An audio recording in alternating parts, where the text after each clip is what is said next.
Assalamualaikum everyone. Welcome back to my channel and welcome back to my another video.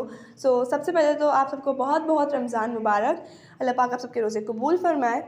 तो आज की video का हमारा टॉपिक है how to manage our studies in Ramzan और what should be the study routine in Ramzan. देखो, इस month में आपका मेन फोकस ये होना चाहिए कि आपका ज़्यादा से ज़्यादा टाइम इबादत में गुजरे और साथ में आप कुछ टाइम अपनी स्टडीज़ के लिए भी निकालें, क्योंकि एज़ यू गाइज नो कि आपके एग्ज़ाम्स बहुत करीब हैं। तो आप लोग की स्टडीज़ में एक दिन का भी गैप नहीं आना चाहिए। तो वो टाइम किस तरह से मैनेज करना है और क्या रूटीन फॉलो करनी है, वो सब मैं आपको इस वीडियो में बताने वाली हूँ। सो वीडियो को एंड तक ज़रूर देखिएगा। यूजुअली हमारे दो तरह के स्टूडेंट्स होते हैं, एक वो जिन्हें रात में जाग के पढ़ना अच्छा लगता है और एक वो जो सुबह सवेरे उठ के पढ़ते हैं।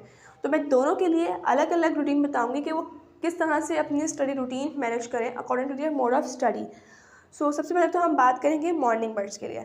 उनके लिए ये है कि भाई वो रात में ना जल्दी सो जाए, मतलब ईशा की नमाज़ पढ़ने के बाद और कुरान पाक पढ़ने वगैरह के बाद वो 10 या 10:30 तक सो जाएं, ठीक है, या ज़्यादा से ज़्यादा 11 बजे तक सो जाएं और फिर वो सहरी में उठें। जब भी वो उठते हैं सहरी करें, फजर की नमाज़ पढ़ें और फिर फजर की नमाज़ पढ़ने के बाद फिर वो अपने 2 या 2.5 घंटे स्टडीज़ को दें, क्योंकि उस टाइम उनकी तो नींद पूरी हो चुकी होगी अगर वो रात में जल्दी सो जाएंगे। दूसरा, वो फ्रेश होंगे तो इससे ज़्यादा से ज़्यादा अपनी स्टडीज़ पे फोकस कर सकेंगे वो, ठीक है। तो इसमें ना आपने उस 2-2.5 घंटे में आपने बहुत फोकस से पढ़ना है, ताकि ख़ुद भी आपको लगे कि ये 2-2.5 घंटे आपके प्रोडक्टिव थे और आपने इसमें कुछ पढ़ा है, ठीक है। उसके बाद पहले आप सो जाएं या फिर आपकी जो भी एक्टिविटीज़ आप करनी है आप करें। उसके बाद फिर ज़ोहर की नमाज़ पढ़ने के बाद, कुरान पाक पढ़ने के बाद फिर आप जो है वो उसमें 1-2 घंटे दे दें अपनी स्टडीज़ को, ठीक है। और उस टाइम में ना आपने ऐसे सब्जेक्ट्स पिकअप करने जो कि आपको लगे कि इसमें एनर्जी कम देनी पड़े, क्योंकि उस टाइम ना आपका एनर्जी लेवल थोड़ा डाउन हो रहा होता है, थोड़ा रोज़ा लग रहा होता है। तो इसलिए आपको हल्का सब्जेक्ट लेना है जिसमें आपकी ज़्यादा एनर्जी ना लगे।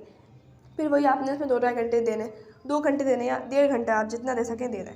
उसके बाद फिर आपने इफ्तार के बाद पढ़ना है, ठीक है। इफ्तार के बाद भी आपने 2 घंटे देने हैं और उसमें भी आपने ऐसा सब्जेक्ट लेना है जो कि जिसमें एनर्जी देने की ज़रूरत है, क्योंकि उस टाइम आपका रोज़ा नहीं होता, आप फ्रेश होते हो और आप उसमें से फोकस से वो 2 घंटे आप उस सब्जेक्ट को दे सकते हो जिसमें आपको ज़्यादा एनर्जी देने की ज़रूरत है। तो इसलिए आप अपने 4-5 घंटे दिन भर में दे देंगे अपने स्टडीज़ को। तो इससे क्या होगा कि आपका एक तो खुद भी आपको लगेगा कि आपका कोई लॉस नहीं हुआ, ठीक है। आपके रोज़े भी हो रहे हैं, आपके नमाज़ भी पढ़ रहे हैं, आपकी इबादत भी हो रही है, साथ साथ आपकी स्टडीज़ भी हो रही हैं। तो आपको खुद लगेगा कि हाँ, मेरा टाइम वेस्ट नहीं हो रहा एंड सब कुछ अच्छा चल रहा है ना। अब हम बात करते हैं नाइट ओल्स के लिए। उनके लिए है कि वो रात में 10 से सहरी तक के जाके पढ़ें, मतलब ईशा की नमाज़ पढ़ने के बाद और सहरी तक के वो जाके पढ़ें, ठीक है। लेकिन उनको उस टाइम तक लगातार नहीं पढ़ना, उसमें थोड़ा सा ब्रेक भी देना है, ठीक है। इससे वो फेड अप नहीं होंगे, मतलब 15 मिनट का ब्रेक दे दिया 1 घंटे बाद या 20 मिनट का ब्रेक दे दिया, उस ब्रेक में आपने कुछ अदर एक्टिविटीज़ कर ली जिससे आप फ्रेश हो सकें। तो ये करना है आपने। उसके बाद उन 4-5 घंटों में भी आपने फोकस से पढ़ना है। आपको खुद लगे कि ये 4 से 5 जो आवर्स थे मेरे वो प्रोडक्टिव थे, ठीक है।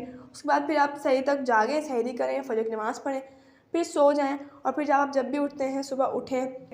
फिर ज़ोहर की नमाज़ पढ़ने के बाद, कुरान पाक पढ़ने के बाद फिर आप 1 घंटा भले जो है वो थोड़ा स्टडीज़ को दे दें, लेकिन आपने भी वही हल्का सब्जेक्ट पिकअप करना है जिसमें आपकी एनर्जी कम लगे। उसके बाद भले आप लोग इफ्तार के बाद ना पढ़ चाहें तो ना पढ़ें। आपका असल जो स्टडी टाइम शुरू होगा वो ईशा की नमाज़ के बाद और मतलब जब भी आप ईशा की नमाज़ जब भी पढ़ लें, लेकिन 10 बजे के बाद और सहरी तक के आपका टाइम जो है वो शुरू होगा। उस टाइम में आपने अच्छे से फोकस से पढ़ना है, 4-5 घंटे, दैट्स इनफ। मैंने आप लोग को रूटीन बताई, दोनों के लिए बता दी। उम्मीद है आप लोग की अच्छी लगी होगी।